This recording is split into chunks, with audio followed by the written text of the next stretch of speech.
Thomas, it's up for grabs now! Thomas! Magic ball from Bergkamp to Patrick Vieira!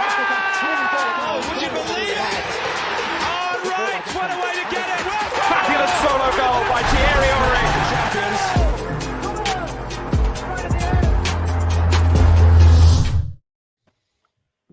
Good afternoon, everybody. Very warm welcome to the Arsenal Lounge. It's been a very strange last 48 hours or so, with obviously the news of Queen passing away. And we thought let's do this show just to maybe take our minds off of that for a bit. And obviously RIP to the Queen.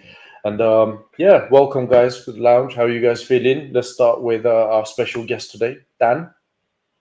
Yeah, good to see you boys, man. Yeah, it has been a strange 24 hours, I can't lie. It's been a bit of a strange day, and everywhere we're looking at the moment is obviously talking about the huge topic. And sometimes it's good to remember, it's good to reminisce, and it's obviously a very sad time, but at the same time, we need to try and make sure that we're not getting ourselves down about it and that we deal with it in the right way. And sometimes talking about Arsenal doesn't make you too much happier at the times that we've seen in the last few years. But at the moment, things are looking okay, man. So pleasure to come on as always, and big up to both of you, man. Lovely. Pleasure is ours. And just before I go to Lev, you've recently started a channel. How's that going? Yeah, really good, thank you, my guy. It's gone well. I'm humbled, mate. I can't lie. 3 months in now, and it's looking good. It's looking good, man. I'm trying to get to 5K. I'm about 200 away from 5K, so I'd love to try and get that. Hopefully, if I can, man. Hopefully, at the back of the show, people will show you some love, and you get to 5K. Do you want to tell us the name of your channel, where people can find you? Yeah, sure. Football's 12th Man podcast. So if you just put in Football's 12th Man podcast, you'll see it on YouTube. Love a subscribe if you could, and that'd be great. Lovely. Thanks for that, Shaheen. No problem. My brother, Lev, how are you? Well, I'm good. I'm obviously sad news about the Queen. I'm not going to profess to be a huge royal, but it's always sad when someone passes. But I just love the fact that you've actually gone out in your intro and suggested that you done this show to help us get over this, where you had planned this show 2 days ago. No, I did, but we could have cancelled it. Could have done. That's true. Exactly. That's what I meant. That's what I meant. Well, you two, man. I'll tell you, you two, you never change, you two. I'll tell you this now, man. This relationship, I'll tell you that. He passes. You should see me and Lev on a night out. It's a completely different thing. It's always fun. No, it's not. Yeah, it's fun, man. Going out with Lev is fun. Oh, thank you. Try it sometime. Right. Do you know what? I wanted to discuss a few things with you guys because I've been away and I've never got to talk about these things in details properly. Not even with Lev on the phone, on a personal phone call. He's been busy and I've been busy. So it gives us more time today to discuss these things, a little bit more details. Obviously, games being called off over the weekend, which I understood it at the beginning. I was like, all right, out of respect. But then I saw cricket is going on and rugby is going on. And it's just a Premier League. And I would have thought having the games on and then people paying their respect to her by, a minute silent or a minute of clap and, wearing the black armbands maybe would have been a little bit better. But that's just my thoughts. Where you guys stand on that? You want to go first, Dan? Yeah, go for it, man. Listen, I totally agree with you, Shaheen. I think that the opportunity is there at the weekend for us to pay our tributes and respects in perhaps a different way. And I think there's opportunities there, or options, should I say, for football fans to do that. Sometimes, you get a minute silence, sometimes a minute applause. Maybe there's something different that we could have done in something that was a special way. I think completely cancelling people's weekend plans now is probably, in my opinion, not the best way to pay tribute to some people, to who was a very special woman in most people's hearts and lives. And I think that there are potentially 2 or 3 ways that you can do that. There can be opportunities to show clips of people's experiences of the Queen, people's loved moments of the Queen. Arsenal Football Club, for example, are the only team that got invited to Buckingham Palace. We could have done a real good tribute video there. There could be a lot of football clubs and Dan, sorry to interrupt you. But am I right in saying that she was an Arsenal fan? She's a massive Arsenal fan, massive Arsenal fan. So I think the club will do something about that, if I'm honest, but would have been really fitting, I think, this weekend to have done something like that. And a lot of people think when people like me will have this opinion, they'll think, oh, they don't care about the situation. They just want to go to their football game. It's actually the opposite of that. I do think personally that something should be done. I don't think we should just crack on with life at the weekend and ignore what's happened. That's totally not what I'm saying. But I do think there's an opportunity there that potentially now might be missed, that I think something will happen along the way. But I think when it's fresh in everyone's mind, sometimes the meaning is there to be used. And I think that would have been an opportunity this weekend to do something. I'm quite surprised that it's just football. It doesn't seem like the world stopped. It seems like football has stopped. I don't quite know why that is. There is obviously other sport that has, but I think this weekend, and even they're talking about potentially next weekend being cancelled as well now because of the funeral arrangements. It seems like Tottenham and Liverpool are our next two games now. So, yeah, it'll be interesting to see what happens with the world of football. Yeah. Lev, what about you? You know what? I agree with Dan in the sense of they've missed a big opportunity. I understand it's a sad occasion, especially for those who really followed the Royals. And to be even myself, look, I can't even imagine.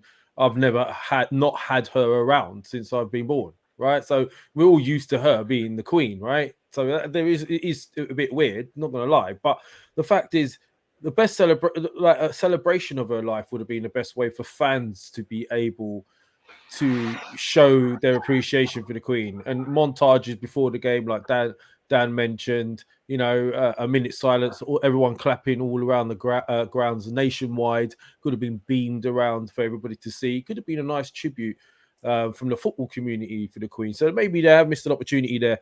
And it is strange that rugby and cricket, maybe they're the sort of height. They're the hoity-toity sports, and so they survive. But the working class people's sport gets put on hold. Maybe it's just because it's football is such a huge thing on TV that maybe they thought to themselves they're going to have to dedicate a lot of time news-wise and television-wise on this particular matter right now, and they just felt from a TV perspective, if they hold it back for now, they could focus on it better when they get back to football. So I don't know, but I think they should have carried it on. And the boxing as well. Boxing's being put off as well. I was looking forward to Marshall and Shields unification fight that was happening this weekend, and that's been stopped too. So, okay. Well, it is what it is. It gives us more time to discuss other things. And I just want to start talking about things with the documentary, with the Amazon documentary. It's a little late, but still, gives us a couple of things to discuss.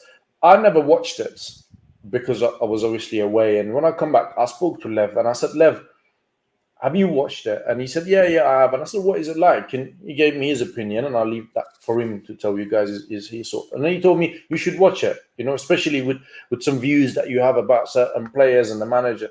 So I gave it a watch, right? And I watched the whole thing from beginning to the end. Have you watched it, Dan? I have. Did you watch all of it? Yeah, I've seen it all, yeah. What was your thoughts on it?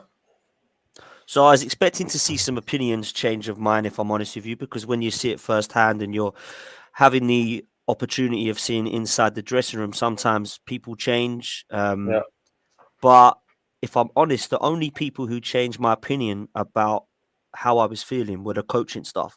I thought they come across really well. I thought Steve Round, Carlos Kester, AirPod Albert, and some of the people in between come across very well. The players, I expected them to come across well.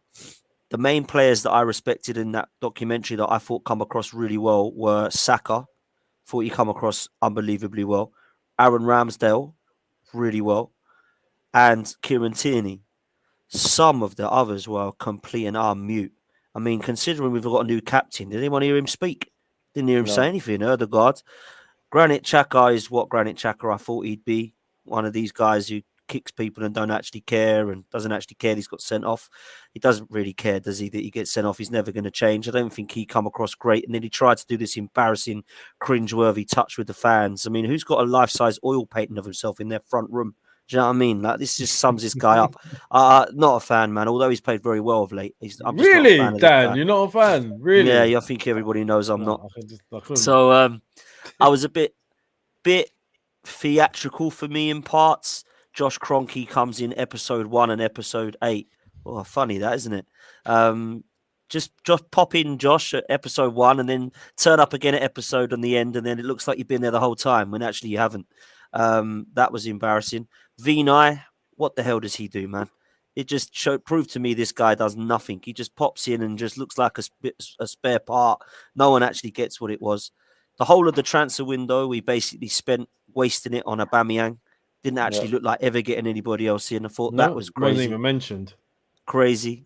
The other person who come across pretty well was Richard Garlick. I thought he come across well. He was the only one, in my opinion, that looked like he knew what he was doing. Edu, I mean, sometimes my phone rings at 10 o'clock at night and I have to answer it. Oh, boo-hoo. I hope you get paid enough to do that. That must be a horrible job. Jesus, this guy, man. Unbelievable. So I didn't quite get that. What I will say about Mikel Arteta is he didn't really change my opinion on him in terms of how good he is. It changed my opinion on him in terms of how much the players do actually respect him, because there was a lot of them players listening to every word. Some of it didn't make any sense to me. I mean, when the guy's got a light bulb in his hand and when he's drawing pictures of hearts and brains with faces, and when he's drawing a graph about how he nearly died and he was born and stuff, I was just thinking, you could see all of them sitting there like, answers on a postcard, please. Where's this guy going with this? But some of the motivational speeches were good. I liked everything that I saw about the motivational speeches. The only idea I thought was bizarre, apart from the ones I mentioned, was throwing the speakers out there at Anfield, man. That was cringeworthy. Imagine putting speakers of You Never Walk Alone out when you don't even have that playing while you're actually playing the game, for one. And two, you go and get battered 4-0 after it. It's absolutely embarrassing, that was. So there was parts of it that I thought come across well, parts of it I thought was a bit cringeworthy. And the last thing I'll say was, I think it's probably the opposite of a fly on the wall.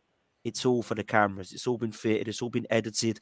Arteta loves the camera, loves the self on him. So a lot of positives, a lot of negatives, but I expected that because there's going to be, isn't there? The way that we had that season, I thought there was a bit of confusing stuff for me. And when you've got people coming in going, oh, he's learning, isn't he? Look, he's learning. Like Josh Kroenke and Edu, he's learning. Look, we shouldn't be having this at Arsenal, man. This isn't Wigan, man. You know what I mean? Like he's learning this, and he's learning this. So it's just a little bit cringeworthy in parts for me, Shaheen. Yeah, I 100% agree with you. Just before I move on, Wayne has been kind enough as usual. Send us a very kind super chat, and he's got a picture with the judges as well. I can see. I think this he goes everywhere, doesn't he? Yeah, it's judges and Wayne. I think this benefit Arsenal to an extent. Stronger squad for Europa over the 2 weeks, and rest for some players as well as injury players. Yeah, potentially. I mean, our next game is now Thursday in the Europa League. I think Europa League is going ahead. I agree with you, Dan. I watched the documentary as well. There's a few things that I picked up. I'm not like you. I think Granit Xhaka is all right, and it came across to me. Sorry, it was a lot clearer to me than before, and this is my view. He is probably the only leader in the club. I watched that after the Newcastle game and Tottenham game, right? When they came back after the full time to the dressing room, he was the only one that was having a moan, right? Rightly or wrongly, that's a different thing. He was the only one who was actually having a moan.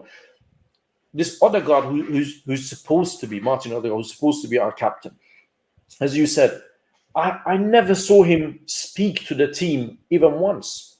After the defeats, we come in, he's quiet on the side. It's either that he's spoken and they haven't included in the documentary, which I'll be surprised, or he does not come across as a leader. I mean, the fact that you're 2-1 down at Man United with 20 minutes to go and he gets taken off, your captain, right? It says a lot. But that's what I got from that in terms of the leadership side. And I was particularly interested to see Martin Odegaard because I'm not his greatest fan, right? And I thought, right, maybe there is something behind the scene I don't get to see that I can see now that will be like, this guy is this guy is something special behind the scenes. I can see what the fuss is about now, and I did not see that at all. There was another thing is there were certain players that they were not in this. Like you would have thought at times there were extras, like Nicholas Pepe, Ainsley. Who else I can think? There's a few other players that there was nothing about them.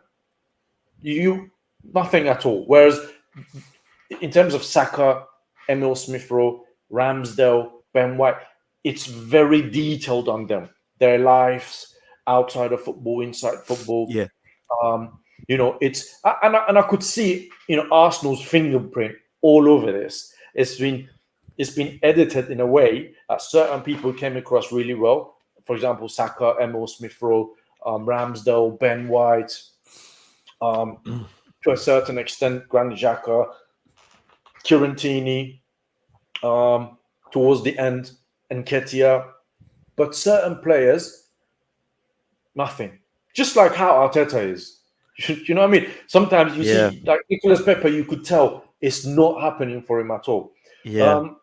There's another thing that I picked up on it is Mikel Arteta is trying really hard to be exactly like Pep Guardiola.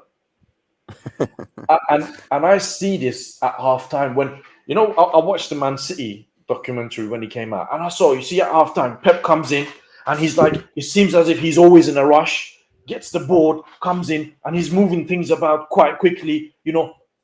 It's exactly like that, Mikel Arteta. The difference is Pep Guardiola has got a very successful career to back up what he does, and Mikel, unfortunately, has got nothing of that sort to back that up. Another thing that I wanted to see was everybody's talking about this genius that Mikel Arteta is tactically, and I never got to see that. And I'll make an example. I agree. The Tottenham, the one with the Tottenham, I remember one particular instance where Jose Mourinho was saying, you need to watch Pogba, because I'm going to tell you what's going to happen. Pogba is going to get the ball from here. He's going to play a long ball to Rashford. Rashford is going to run through, and he's going to get through and go, and he's going to score. So be careful of this move. They go and they start playing. 30 minutes into the game, Pogba picks up the ball, plays that long ball. Rashford runs into it. 1-0 Man United. I didn't see anything tactically from Mikel Arteta. There was a lot of motivational speaks, as you said.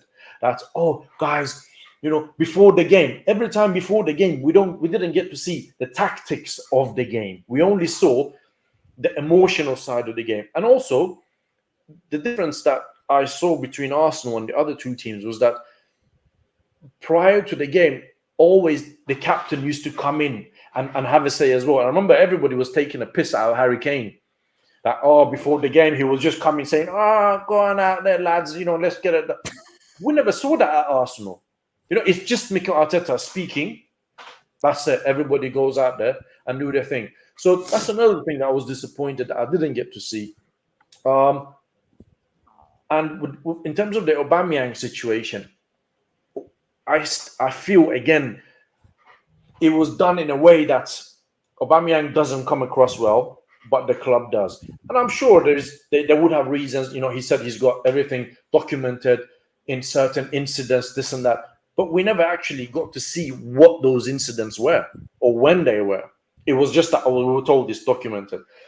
And the talk between Mikel Arteta and Aubameyang, right, is the one I wanted to see. And I was speaking to Lev about this, and we said with the Tottenham documentary, there was quite a few conversations between Mourinho and the players. Like I remember Danny Rose came in once, and it was not particularly an easy or comfortable conversation between the two.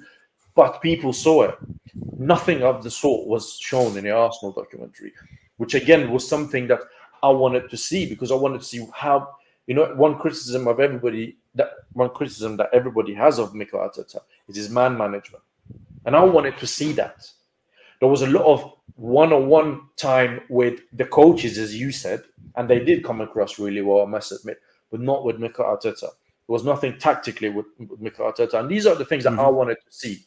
So overall, yes, it was nice. It was fun. That most of it was players in a canteen having a conversation, about this, that, the other. Certain players were left out completely, and certain players were glorified a little bit more. And I just felt it was edited in that way. And I was disappointed that I didn't get to see the tactical genius of Mikel Arteta that everybody's talking about. I was disappointed that I didn't see the leadership of Martin Odegaard in certain places. But the positives I mean, these are just points. They're not necessarily negatives or positive. These are just things that I saw. It was quite interesting for me after the Newcastle and Tottenham game that things were done and things were in place, but the players did not perform. And especially after Newcastle game, I could see that in Mikel Arteta, the frustration. But then again, you can turn around and say, well, he is the manager. The buck stops with him. If he can't get this out of it, if he can get a performance out of a team, then that's a problem. Even with all of those motivational speaks, So these are the points that I picked up from the documentary. Lev, give me your thoughts, and I want you guys to come back to me with regards to the things that I picked. So you agree or you disagree with some of them, and if there's something else you picked. So let me get it straight. You didn't really pick much negative out of the documentary, did you?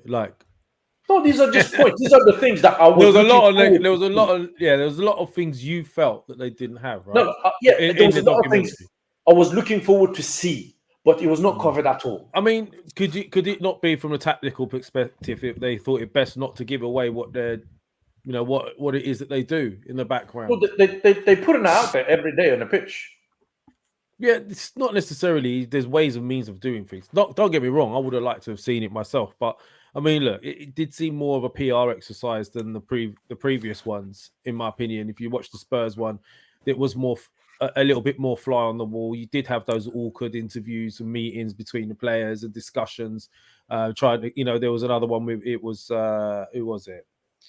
There was one other guy that he had a meeting with. And it didn't go too well with him either. So that's it, Dele Alli.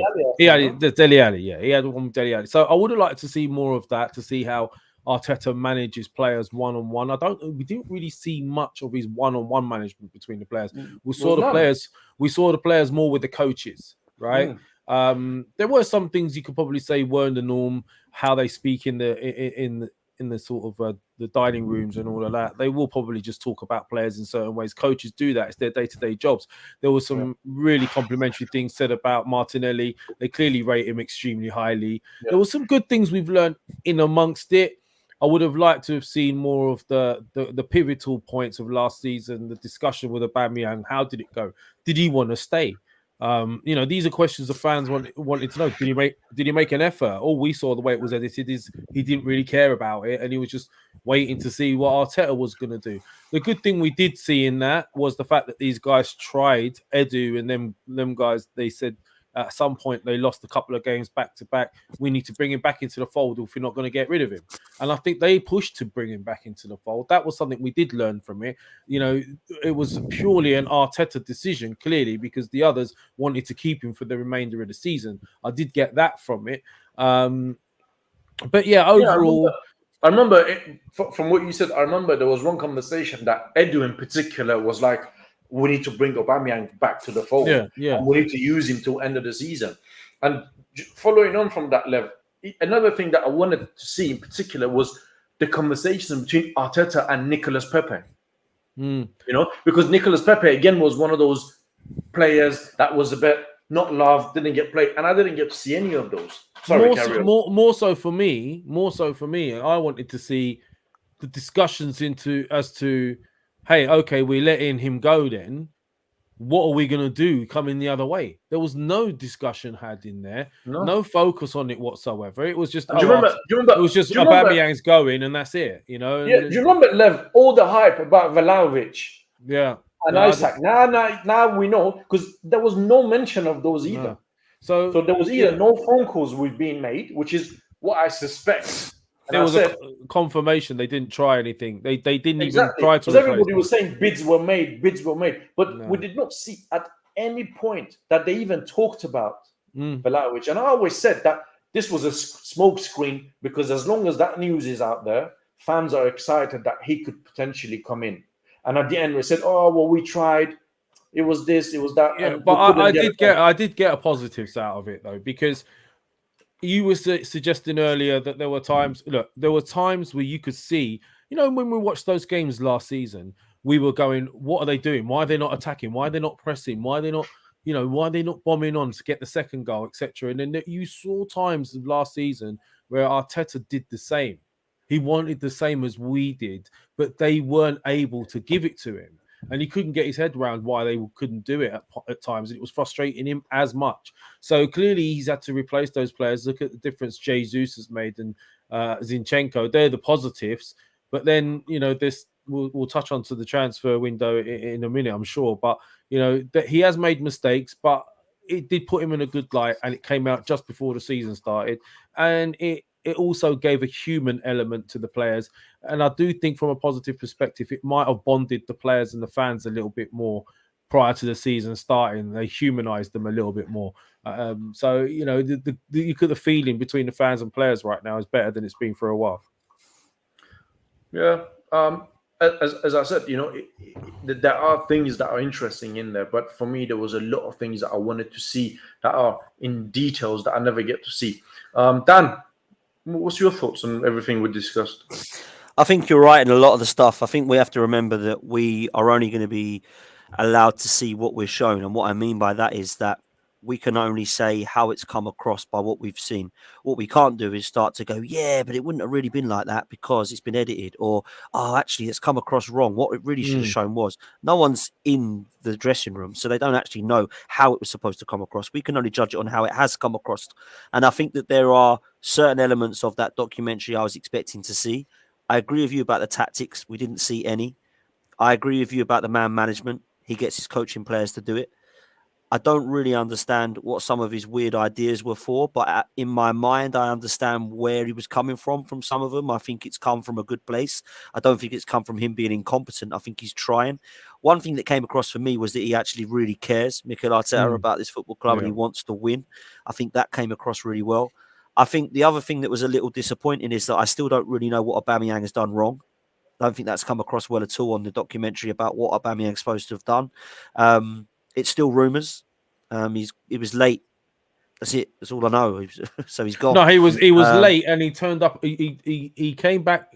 He came back a day late. For training. Yeah, he came back a day and late on the training day as well. Yeah. Apparently, there's a lot of incidents that has been documented, but again, it's just there's incidents that have been. What incidents? It's in a file somewhere that we'll never see about because actually there's none. It's just him saying that and the JFK files. Yeah. If you actually think Mikel Arteta is going to sit there in his bedroom one night and write down everything Aubameyang's done wrong and keep it in a file, then you're more loonier than I thought. That is not the case. He has definitely not got a big file of people that he doesn't like. So that was a bit disappointing. I felt the treatment of Nuno Tavares come across quite badly. Fucking in his face. I thought that was a bit extreme. Didn't quite get that. And then he picks him up and starts to banter with him and say, "Oh, no wonder he wants to leave." that's quite clear. He won't be coming back. He's not in his plans. I even said, didn't he? He's come out and said, "Oh, I offered Marseille. I was hoping we're going to try and buy me after this, but I've got to go back." You know what? There's a player in there, Dan. You know that, right? Yeah, there was a player in there who's not a left back, and I've said this from day one. He's not a left back. He's playing at left wing, and he scored 3 and 5 for Marseille. It's bizarre how he don't. And they were looking for a winger as well. They'd be looking for a winger anyway. I don't get it, man. So there's a lot there that I was disappointed with, but there was some stuff about Mikel I liked. There was some stuff about the coaching staff I liked. One thing I will say is I know people are taking the mick and he's got pelters and some of the media are a bit harsh on him. I didn't think he come across as bad as what they were making out. But school teacher, I get that comparison. They're all sitting there really scared to answer him back. It's like, sir, but no, don't talk. I'm not finished yet. That kind of attitude. And there's people like Aubameyang and Lacazette and Pepe that are like, look, I've got no respect for what you're saying, man. So I'm happy to leave. Do you know what I mean? And I think that's come across for me.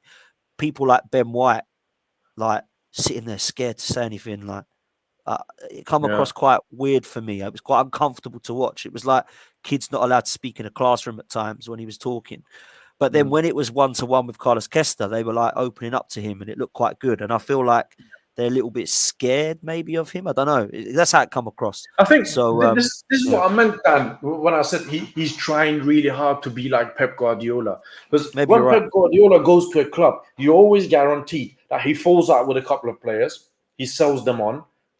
Same thing as, I mean, Mikel has been only at Arsenal, so we can only go by that. So he's fallen out with Aubameyang and maybe Pepe, and he's moved them on. And he's very, when he comes to the changing room at halftime or prior to game, if you watch the Man City documentary and then watch the Arsenal documentary, I think he models his management on Pep Guardiola. The difference and I think these non-negotiables, Shaheen, as well. Like he's come out with these non-negotiables all of the time. Yeah. Now I understand that's a good thing in some cases to have non-negotiables, but let's take Guendouzi for example. Needed to get out of Arsenal apparently. Bad news, real hard work, doesn't fit into the culture of the club, doesn't want to get on the boat, so he has to jump off of it, right? Yeah. How many times has he been bad news at Marseille? One report come out that he had a little bit of a to-do with one of the managers there, right? Yeah. And what's happening now? He's still playing for Marseille. He's still playing for France. He's one of their best players performing every single week because someone's put their arm around him and actually man-managed him and said, listen, fella, if you want to stay in this team and in for France, you ain't going to be able to dick around like this around me. So you're going to be in my team because I bloody need you. But this guy's going to have to sit next to you and make sure that you're in line. Mikel Arteta, we've got a bit of a problem with Doozy. Get him out. Don't want anything to do with him. Oh, don't you want to manage him? He's got a hell of a lot of potential here. No, don't want him. See you later. I'd rather play Chaka. Oh, okay. Like it just doesn't. I don't get that. I don't get why he doesn't want to work with some of these players. Why he doesn't want to manage some of these players a little bit better. I've never seen a manager 3 years in fall out with 9 players in history. Maybe you can tell me there is one, but I don't know another manager in history that in 3 years has fallen out with 8 players. Yeah, no, I agree. 7 or 8. And it's weird. And in support of what you said, that he seems to care about this thing. There was a couple of incidents after really bad performances. I can't remember which games he was. He was talking to them after the game, and he said, "This performance is not acceptable for this football club. This performance for this football club is a disaster." And I know I've heard these sentences after the games from a lot of fans that this performance for Arsenal Football Club is not acceptable. But the difference is this is probably the best thing I can say. He's talked the talk. He's talked the talk, right? But he never walked the walk. It's all well and good coming and saying this performance for Arsenal Football Club is unacceptable. It can't happen. This, and then you go and lose the next game. So it's about, I wish that maybe he develops in a style of his own rather than try so hard to be like Pep Guardiola. And it was disappointing for me in sense that I wanted to see a lot of things in details. I mean, I had the Tottenham documentary in my mind when I started watching this, and that was in details quite a lot. There was a lot of conversations between Mourinho and Daniel Levy. And I didn't see anything with Edu, Vinay, Mikel, and Richard Garlick during the transfer window. I don't know if I've missed it and you guys have seen it, but I never saw anything about Vlahovic. I never saw anything about Alexander Isak. I never saw anything about any player coming in, period. So no. Yeah, these are the things that I picked up on it. But it wasn't really what I thought it would be. That's my view on it. I didn't have anything to compare it to because I didn't see Man City one and I didn't see the Tottenham one. I wasn't interested in the Tottenham one, and the Man City one was like 4 years old by the time someone said, "Have you seen it?" And I was like, "Nah, it's like 4 years too late now. I can't be asked to watch it." So I didn't have anything to compare it to in terms of the other two. But I didn't look at it and love it. I found some of it very boring and repetitive. And I suppose because I knew what was going to happen, it was a hard watch as well, particularly the last episode, because we knew we were going to basically throw it away. It made all those feelings come out again. Yeah, when 100%. I watched the Tottenham game and the Newcastle game, and I was like, fuck, it all came out again. But then I would encourage you to go and watch the Man City one. Maybe watch the middle episode, not the beginning, not the end, the middle one, and just see how Pep Guardiola comes across. What he does in a halftime or prior to the game. And then you'll see he even wears the same clothes as Pep Guardiola. It's always like a round neck. I top think that's a piece. bit That's it. harsh, man. I think that's a bit It's not harsh. harsh, man. It's Yeah, my observation. No, hold on a minute. He might listen. At the end of the day, you'll go very far to find a better coach, manager, whatever you want to call the position at any club, better than Pep Guardiola. So you've gone and worked under him. You're inevitably going to learn a lot of things from him and try to implement the best things out of what you've seen and what you've learned. I don't know if he goes out to try and act like him. You got to remember they're Spanish. They're both Spanish. And the fashion in Spain is quite similar anyway. They own Zara's. They own Massimo Dutti's. All the clothes are pretty similar anyway. So I don't know, man. I think we're being a bit harsh on him. Listen, I'll tell you one thing I did get from this documentary. No matter what I've seen, it's all going to come down to what the man delivers at the end of this season. It don't really matter. I don't care what the documentary does, because if he gets top 4, fine. If he doesn't, right, I'm gonna come to that. But but we're just talking about the documentary and what we took out of it as fans, what we were looking to see. Yeah. But I mean, that was my observations. Whether it's harsh or not, it's just what the impression I got off of him. That's all it was. And I encourage you, Dan, to go and watch the Man City one. Just one watch episode in the middle, and then you'll see what I'm talking about. Let's move on from that and talk about the transfer window, the one we just had, the summer transfer window, the one that some people think it's some people's view of it is that it's been an extremely successful transfer window. Let's start with Lev on this one. Levy, right, yeah. What's your thoughts on the transfer window? I mean, this conversation, since we're not talking about the Everton, we can talk about things in more detail. So feel free. Well, look, at the end of the day, you asked me in our previous show on the Monday, or I asked the panel what we rated the window out of 10 at the end of the season. And I said 6.5. Why? Because, yes, we've got 2 additions you can't deny have made a big difference to our team in Jesus and Zinchenko. All right. And we did well to go in and get those guys. And when you look at what other people are paying at the moment for strikers, Jesus at the price we got him at is a great deal. No denying that. And so you could say the same for Zinchenko. I mean, you got him for 30 million and Chelsea have paid 60 million for Cucurella. So when you look at it in that way, that's a great deal too. However, the where they lose it for me is you were all out to get that fullback support in for Tierney. They went all out to get cover for Tierney, and they did that with Zinchenko. So they sorted out the left back. The first position on that team sheet that we should have been looking at from the get-go should have been cover for Thomas Partey. When we saw what happened last season, right? We lost Tierney and we lost Thomas Partey, right? Partey was a big loss, and when we do lose Partey, you saw how the levels dropped from the backups.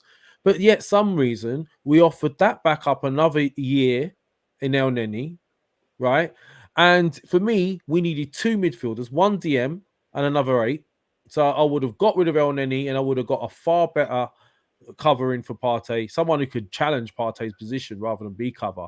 There was Basuma at 25 million. You had Bruno Guimaraes, who was available, who could have done both positions, who's been brilliant for Newcastle. There's been plenty of opportunities, and I also felt we needed a better second option up top, which I still feel that way. I mean, despite how Eddie performed yesterday, he got a goal and whatever, and that was very much Marquinhos' cross was made that goal.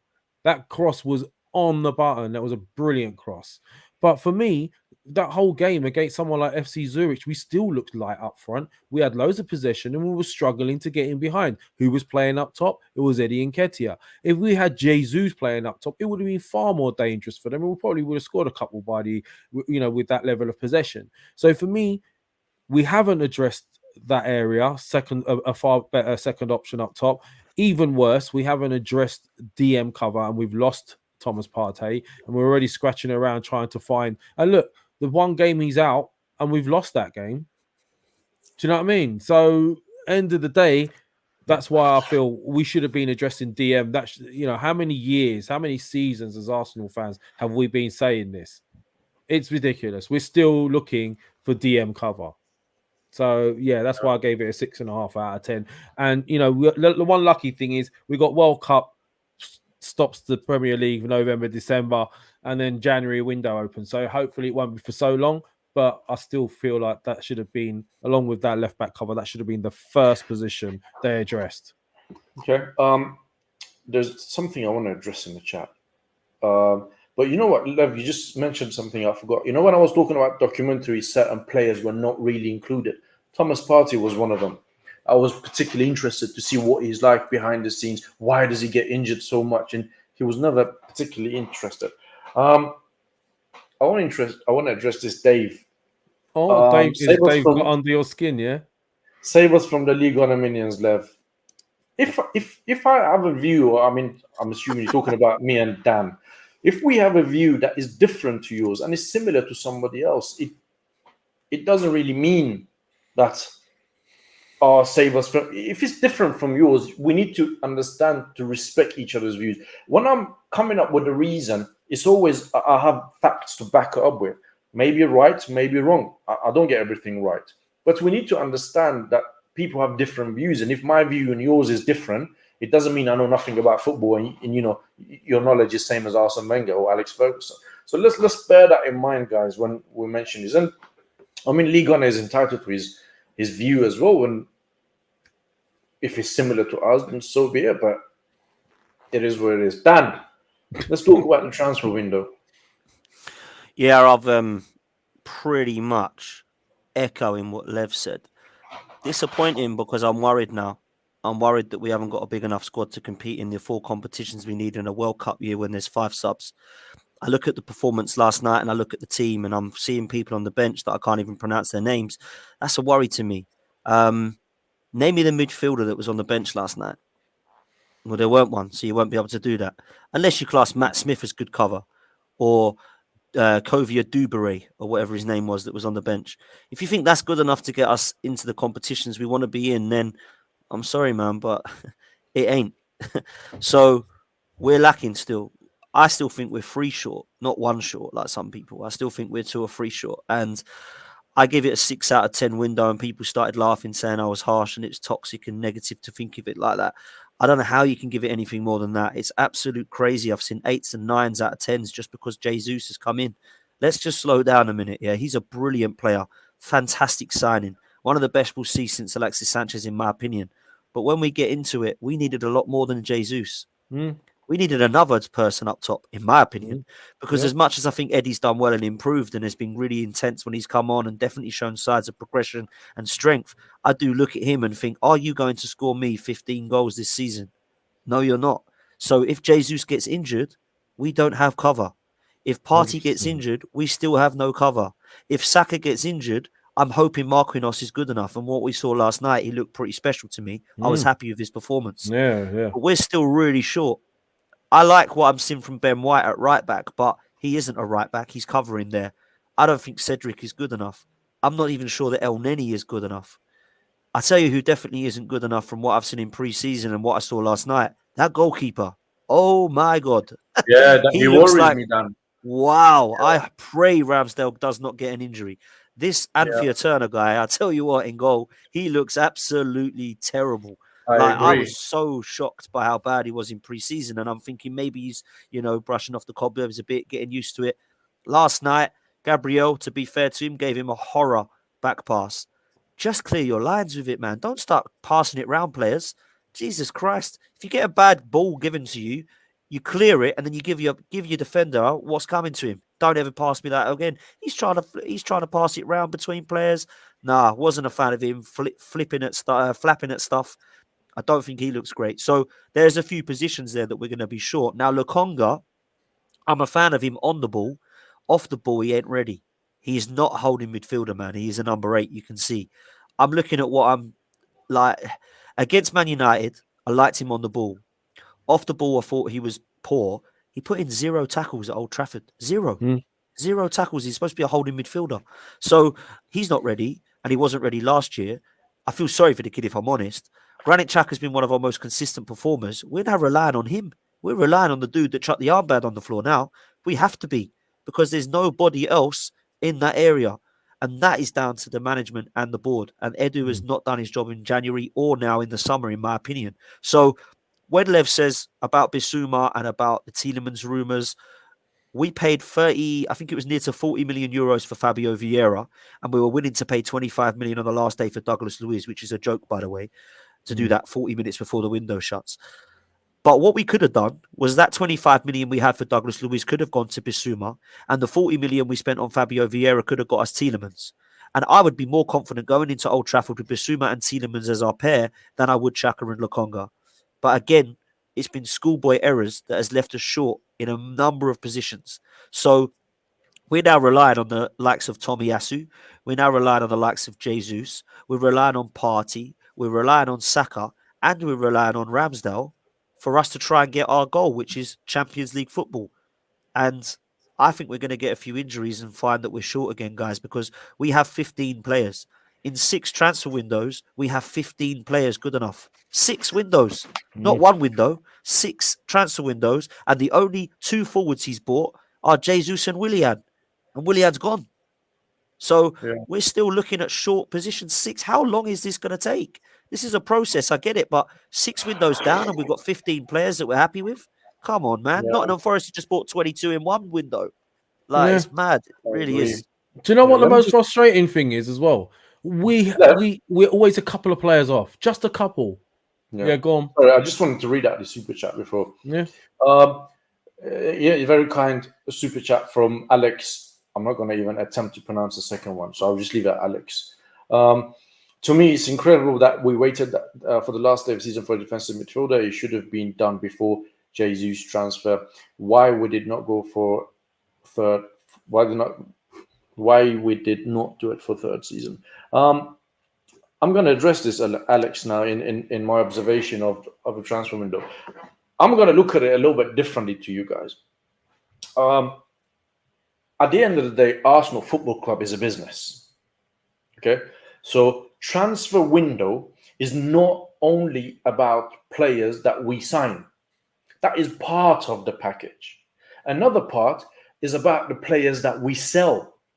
A lot of people seem to disregard that completely and just focus on what we get in. Whereas I look at it as a package, right? Outgoings, incomings. And Arsenal's business when it comes to outgoings is just ridiculous. And I can see why, having watched that documentary and the way they are and everything, sometimes they seem a little bit lost, if I'm being honest.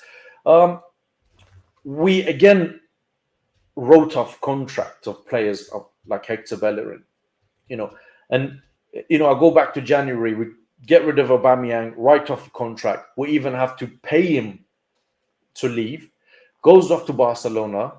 6 months later, Barcelona sell him on for a fee. And people talk about, but his salary, but this, but that.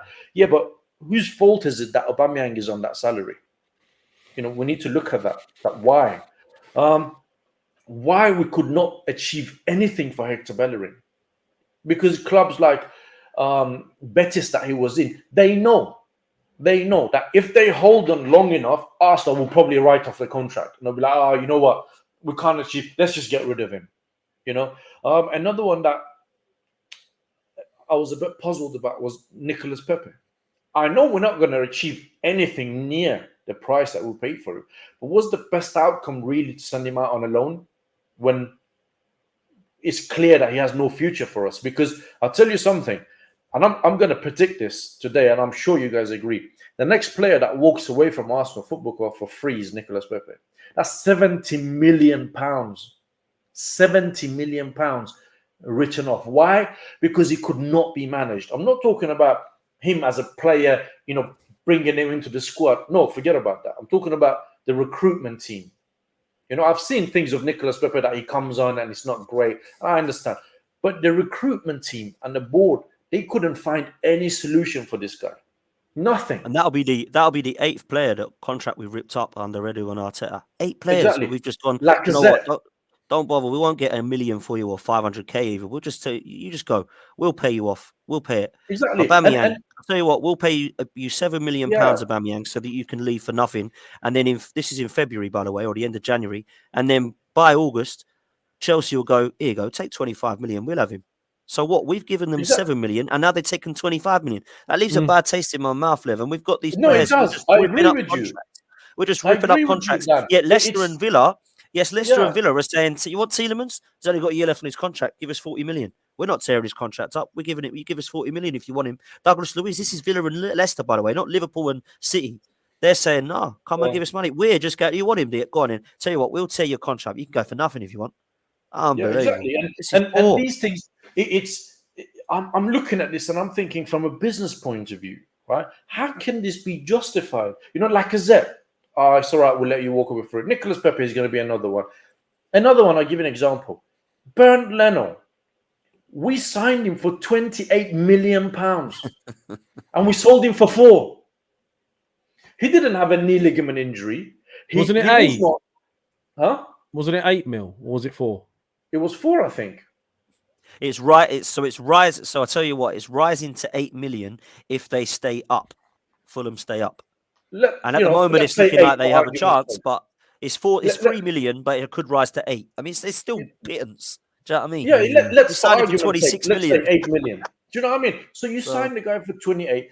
If you look at this on paper, you think something must have happened to Bernd Leno. Like he had a knee ligament injury, he's come back a different player, and we've just thought, you know what, let's just take the money. We sold Leno, right? And we replaced him with this Matt Turner guy that comes out of nowhere. A league in America. It doesn't make sense. Do you know what I mean? So I look at the transfer window as a whole and I'm thinking the outgoings, very, very poor. You need to look at these things. You know, people just, we signed Jesus, we signed Zinchenko, brilliant. Zinchenko, very good player, but he does lack in concentration at times. I remember he cost Man City. He cost Man City last season in Champions League. I'll never forget that, right? The goal we conceded against Man United, he tucked in. Why? I don't know. When there's a player behind you, you need to be aware of what's behind you, right? Again, very good player. Happy that we've signed him, but it's not that we've gone and signed the best left back in a league and he's coming now and let's be happy. Gabriel Jesus, very good player. I agree with you, Dan. Probably one of the best signings that these management teams have made. But so far, my concern is that he drops too deep. It reminds me of Alexander Lacazette when he was playing for Arsenal. He drops too deep, gets involved in a play, and then he turns to there is nobody to give the ball to when he's dropping deep. And I don't want to see that from him. I want to see him a bit further up the pitch. Yeah, but the difference, Shaheen, the difference between Lacazette and Jesus, though, is Jesus can drop deep, take the ball and run at people and commit them and beat them and get in behind them and score goals and make things happen. We've seen him come before from deep and make runs. So it doesn't bother me that much, but I understand what you're saying. You don't want to see see him more in the box. When I was comparing him to Lacazette, I wasn't in the sense that they both same type players. I was just in the sense that they both dropping deep, and I don't want to see that. I want to see him further up. So for me, the transfer window, I gave it a different rating, but I've revisited that. I've thought about it, and I'm going to have to give it a 4. And I'm going to give it a 4. No, listen, I'm going to give it a 4 because of Jesus and Zinchenko, because you need to take into account the outgoings as well, Lev. It's not just about the incomings. The outgoings, poor. We're writing off contracts again. You know, Nicolas Pepe, we're loaning him out. Next season, my man is out of contract. He's going to walk away for free. 70 fucking million pounds. Again, written off. Saliba, what are we doing with his contract? Because next year, he's going to be holding all the cards again. Last year of the contract. And it's becoming something with football players where they tend to do that because they know they're going to get a massive payday on another club, signing on fee, this and that. And the fact that we never went for a striker and we kept Eddie Nketiah as a backup at the back of a 6-game run, it's a little bit, for me, I don't understand that. And I'm going to tell you one thing as well. There's a player, right? There's a player that plays for Arsenal, right? I mean, it might be easy to guess, but his numbers for Arsenal so far, his Arsenal career, 56 appearances, 11 goals, 6 assists. Who do you think I'm talking about? 56. I don't know. Odegaard. Is it Odegaard? Dan? I don't know. I'm just thinking who Shaheen would go at. I'm just thinking. No, because you give a wrong answer if you think about it like this. No. Think of this, what player I'm talking about. You guys in the chat as well, let me know what you think. 56 appearances, 11 goals, 6 assists. Oh, Smith Rowe? No. Dan? 11 goals and 6 assists. Saka? I'm talking about our captain, Martin Odegaard.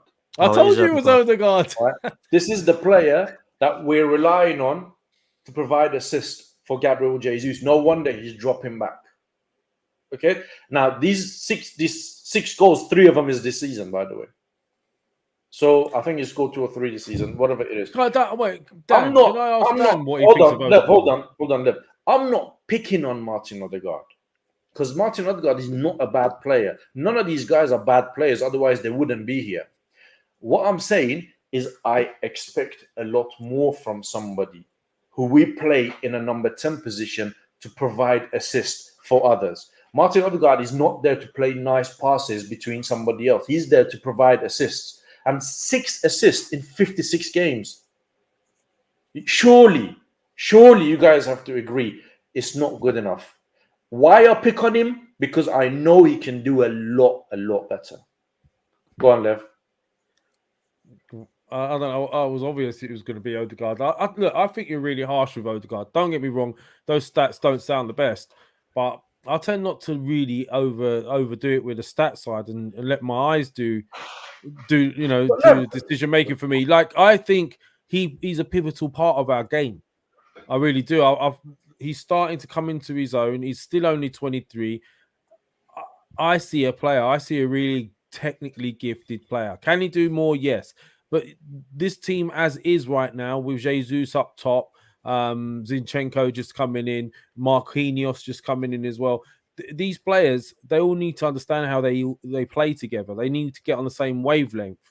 And I think you'll see more between Odegaard and Jesus as they develop that understanding. I think he's done all right, Odegaard. I really do. I don't know. I just think you're a bit harsh with him. Lev, you really think that's all right for a player in that position? 56 appearances, 6 assists. I think a player like Odegaard benefits from having a lot of the ball.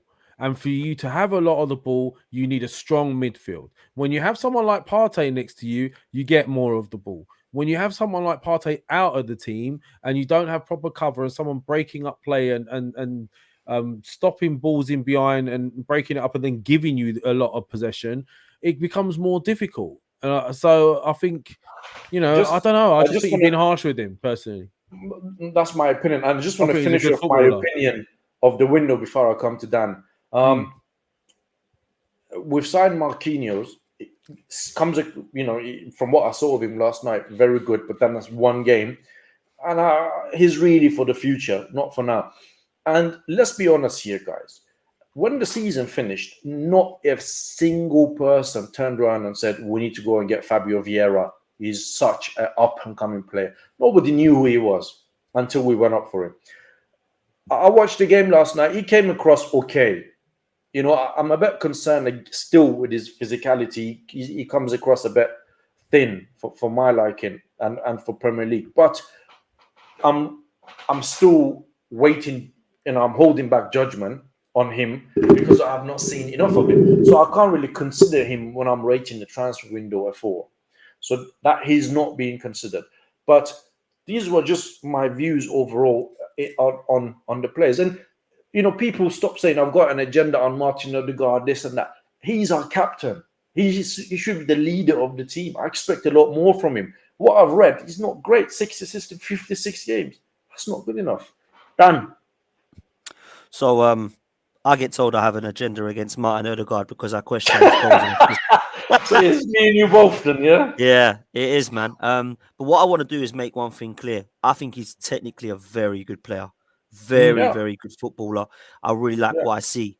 The only part of my concern is his goals, because last year he got 7 goals and 4 assists, Yeah. and I wanted James Maddison instead, or as well as Martin Odegaard, and everybody said no chance, he's rubbish. Well, he got 18 goals and 12 assists.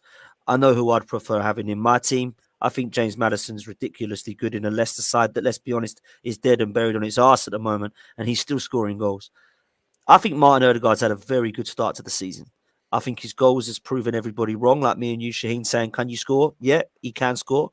I think there's still parts of his game that I really do find frustrating, and it's his decision making. Shoot, please, please shoot. God damn it. You can hit the ball if you want to, man. It's so frustrating. And then when there's chances for him to get into the shooting positions, he either fluffs his lines or he'd rather do that extra pass. Like we saw at Old Trafford, he missed a sitter, man. He scuffed it big time. So he's either not shooting, or when he is, he's getting it wrong. And that's what's frustrating for me about Martin Odegaard. If you watched him, if you're a scout, you'd go, my God, this guy's unbelievable on the ball. Everybody gives him the ball. He doesn't lose it. He looks comfortable. He's instrumental. He's influential. He gets people in terms of his influence of leading by example, which I think is why he's been given the captain, not his barking orders, because we don't hear anything from him. But when it matters, he doesn't deliver. And the goals and assists have proven that. Dan, would you agree with me that if I said to you Martin Odegaard is not a big game player? So the reason I would agree with you is because he does at times go missing and he's quite invisible. However, when I've seen him play against Tottenham in the North London derby, he hasn't been. He's been really good. So What, home or away? That would have been at home, to be fair. When I see him away, so people try to look at comparisons with Mesut Ozil. The reason I don't compare him with Mesut Ozil is because, as much as he's technically as good, mentally he's much better. He's got work rate. Mesut Ozil never did. His mentality is 100% cleaner and clearer and better than Mesut Ozil's would ever have been, right? So I don't compare the two. But I understand what people mean when they say he goes missing in games, because we are looking at that guy to take us forward, and sometimes it's not there. I do think sometimes I come across a little bit harsh, and I think I'm getting more frustrated with the fact that he sometimes doesn't do what I want him to do, and that's shoot and score. Yeah. But he's starting to deliver, and I hope that he can continue that, because we've seen goals against Bournemouth, we've seen goals for him against help me out. Who did he score against? He scored 3 this season, hasn't he already? Was it Leicester he scored against? I can't remember now, but he scored 3 or 4 goals. Scored at home as well. Who were we playing at home? Yeah, who do we play at home, man? I can't even remember. But anyway, he's gone and scored 2 or 3 goals this season in the first 5 games. So for me, yes, he's answering the critics wrong to say that he doesn't score goals. And to be fair to him, like, he can create. I've seen him create. I've seen him do it at Madrid, at Real Sociedad, when he had Isak in front of him and has now gone to Newcastle. Isak scored 17 goals, and most of them assisted by Odegaard. So he can do it 100%. I need to see it more consistently. And this season, he's starting to deliver. So I hope that carries on. And I think he's a good player, guys. I really like him. I can't lie. Yeah, same. I mean, look, you got. Sorry, Shaheen. Can I just say, Shaheen, as well, right? You got to remember, like, people do forget, and I know people keep saying it, and it's an excuse, but his peak is yet to come. He's 23, 25, 26. He'll peak, right? Saka is the same. Saka's a few years off peaking. There's a few players in there, and they're the ones. I would say the same about Saka. Final third needs to be far more concise. Agreed. He doesn't make the decision. He dwells on the ball sometimes when he's clean through. He waits a second. He doesn't react quick enough. He doesn't shoot when he should. Who's that left? Saka is another one, is what I'm saying. So there is more improvement to come from these players. So I agree with you. Positive. No, I agree with you. That I agree with both of you that Odegaard is a good player. Why I'm on his case? Because I know he's a good player. You know, that's why I expect more from him. He's a decent start to the season, and I agree. But I just think in terms of providing the final ball, providing through ball and assist, I think Mesut Ozil is ahead of him in terms of that. Maybe Ozil's vision is a bit better than him as well. But 100% agree that he's got work rate. I just feel sometimes in big games, especially away, he goes missing. He's not around. But I just want to I think emphasize this. he could prove it. He can prove that to be wrong, Shaheen, this season, because this season he's been good. Hopefully, so he needs to carry that on. He needs to carry that on, man. Hopefully, he's the captain now. You know, you can't perform in a way against Man United a way that your manager takes you off at 65th minute. Do you know what I mean? Never have taken Vieira off, would we? So, you know. Exactly, and I expect more from him because I know there is more there. I can see there is more there. Wayne has got his kind super chat, his customary disagreement with me on issues. Wayne, thank you very much again for your kind super chat. Shaheen, what Odegaard does for the team isn't recorded on stats. Most of the play and how Arsenal started the season goes through him. Yeah, I said that a bit earlier, Wayne, that he's had a decent start to the season, and I can see that he's a technically gifted player. But you need to remember that he plays in a position that is required for him to feed Jesus. His job is to provide assists for Jesus, Martinelli, and Saka and so they can score goals. They can run through to run to the through balls and finish. When he's not doing that, and that's when the stats comes in, then you got to see. All right, well, we need to see more of that from Martin Odegaard. More through balls, more final passes. I know people say he was involved in a goal that we scored against Man United. Yes, he was. But I'm talking about overall. I'm not talking about one game. Let's not make the same mistake we made with Eddie Nketiah, where we saw 6 games. He came in really good. 100 grand a week, sign him up. He's the next best thing. Let's look at these guys over the season, and I hope Martin Odegaard can become the player that I expect him to be, and he becomes a leader. I think that the last thing on this as well, Shaheen, is the thing that's impressed me the most with Odegaard is not just his form. Every time I saw him play well last season, Odegaard, Thomas Partey was in the team. And when he's not been in the team, Martin Odegaard has still delivered. And I think that's been really, really positive for me this season because I didn't see that so much last season. A goal against Villa, it was, and 2 against Bournemouth. Thank you for that in the chat. But I think if he carries on delivering in terms of the goals, then people like myself and you and others that have all said, come on, man, you need to score more, we'll all be happy because this is what we want, man. Odegaard scoring goals. He's the attacking 8 or the number 10 in the team. That means he needs to be getting on the score sheet and hitting double figures for me, mate. And hopefully he can do that this season. Yeah, hopefully. It was very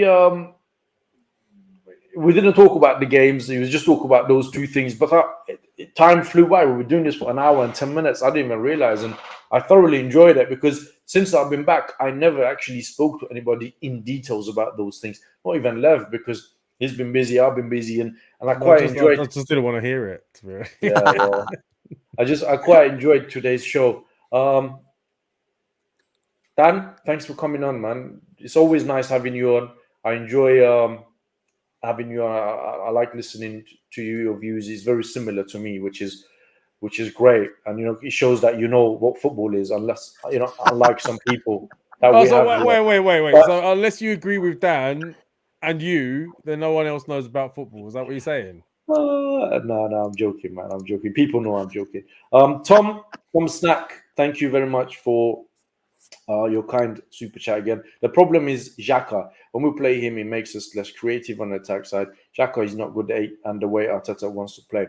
Well, to be honest with you, if he's not good at 8 and Arteta doesn't, he could have sold him. He could have replaced him. He didn't. I think that's a bit harsh, if I'm honest. I think that's a bit harsh. This is coming from me, by the way. This is coming from me, someone who does not like the player. I think he's been one of our most consistent performers this season. Yeah, I agree. Really do. Granit has been right. Listen, I always thought Granit Xhaka, when we bought him, he was a combative midfielder. He was putting in tackles, and I remember he still has. He's got a very good shot on him. His left foot is really, really good. We bought him. We bring him here. We told him don't tackle, and under Arsene Wenger, nobody was allowed to shoot from the outside of the box. So we took away 2 of his strength, and we were left with an average player. And we said, all right, we'll get on with it. And our midfield is not. He always hasn't had somebody like Thomas Partey next to him. I'm not defending him, by the way. I'm just saying maybe this season we'll see a better version of Granit Xhaka. If he carries on playing like this, I'm going to be very happy because I've been really impressed with Granit Xhaka. The only problem is he's a ticking time bomb. He will get sent off. We know it. It's going to happen. It's happened for years. Do you know what, lads? I think the reason he's been better this season is because he's had less to do defensively. Where he gets Agreed. found out, is where he's having to get back. He's out of position, or he's not mobile enough to adjust, and he ends up giving away bad fouls, and that's when that's when he gets caught out. So I still would have replaced him at the previous window. Not gonna lie, I still would have replaced him. For me, we needed 2 in there, right? And then Rick Rank, I was going to bring this up, by the way, Shaheen. That's class. That is a class comment. Yeah, he never has anything. Thank you, Rick. You're very kind, my friend. Thank you for your lovely comment. It shows the level of understanding. That's his tactics board. That's his tactics board. That's how much he understands there. That is it. Yeah, that's on that board. That's how much I know about football, mate. That's it. That's how much he knows about football. Cliff, one of our regulars. Thank you very much, Cliff, for being here. Cliff. Thank you very much for your kind super chat as well. All these all or nothing Muppets are hiding in the corner now.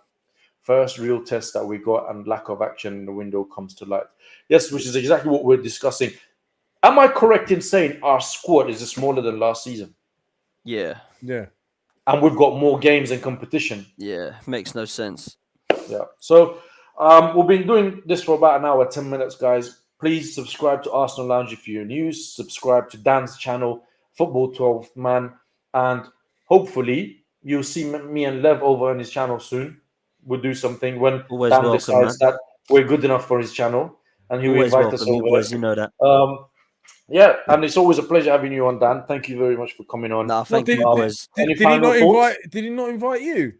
Because here we go. You got the invite then. I thought he was in on the same. Yeah, he must have. Must not like me then. It's all right. It's all right. You're one of many here, Dan. I'll call you later, Dan. I would never invite one of you without the other. Lev knows that. Oh my God! Around. Yeah, with the listen, can you imagine if I did that? Yeah, Lev is just I would never do that, man. Oh God! More than welcome. Final thoughts. Listen, I think that although this has been at times quite negative with what we're looking at, we only say what we see. I do feel personally like we've had a really positive start to the season. And I think my only concern is that the squad's just not quite strong enough to do what we want to do. And that is, let's be honest, as unrealistic as it might be, we want Arsenal to go from being there to being right up here. And at the moment, it's looking good. Whether we can stay there or not is going to be a difficult task, in my opinion, because of the squad that we've got is obviously quite slim. But I'd still think even with that slim squad, we have a great chance of getting into the Champions League through the league. And I think we have a great chance of winning the Europa League due to the competition throughout from the other teams. So this could be a good year. And you know what, boys, it has to be, because this isn't no more time for another bad season. And this isn't going to work, is it? So we need something to happen this year, man. It's got to be this year. Exactly. Lev? I mean, I second what Dan said. I mean, I'm positive about this team. The only frustration for me will be if we fail purely because we didn't address clear areas. Like these, the areas we're suggesting that should have been addressed, they were pivotal and it cost us last season. So to miss out for the same reasons would be the real frustration for me. But as a team that we've collated now, a squad that we've collated, if you look at what we had before and what we got now, you can't deny it's a lot better than what we had. And I agree with Dan in the sense of this season is pivotal. Forget all or nothings and documentaries. Is what he delivers at the end of this season. I truly hope it does work out for Arteta. I want him to be a success. I want any Arsenal manager to be a success, because if they're a success, the club's a success, right? So let's see what happens at the end of this season, and we'll take it from there. But look, one other positive I will say is if he does end up having to leave at the end of the season, the manager taking over would be taking over a far better team than he would have been taken over 2 or 3 years ago. So there's another positive there too. And do you know what? Just quickly, Lev, as well. If things don't work out, I ain't coming for the manager. I ain't coming for the manager. I'm coming for Josh. I'm coming for Josh and saying, what are you going to do about it? This has been 3 years now. What are you going to do about it then, And if the answer is keep him, then Arteta can do what? I'm not coming for Arteta. I'm coming for the Cronkies, man. Do you guys not agree, though, this team's a far better team for any manager to be taking over? 100%. No, I've never minded the team. Never minded the team. It's the manager I've never had the faith in. I think the team has actually got some really good talent in it. Really talented. It really has. And this particularly his first team. I've said this quite a few times as well. I said if Arteta goes, Edu and Vinay need to go with him. There's no chance those two can stay, because They're the one who brought him in, and they're the one who stood by him throughout all agree. this time. I agree with you guys. Hopefully, we'll have a really, really good season. We can finish in top 4. I'm on Odegaard's case. I'm on Mikel Arteta's case because I know there is more to come. I expect better. I want better. I'm not on their case because I don't like them.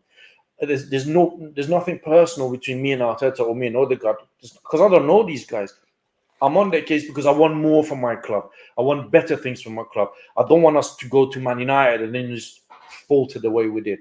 So please consider this when you get insulting me on the comments. I'll be grateful if you could do that.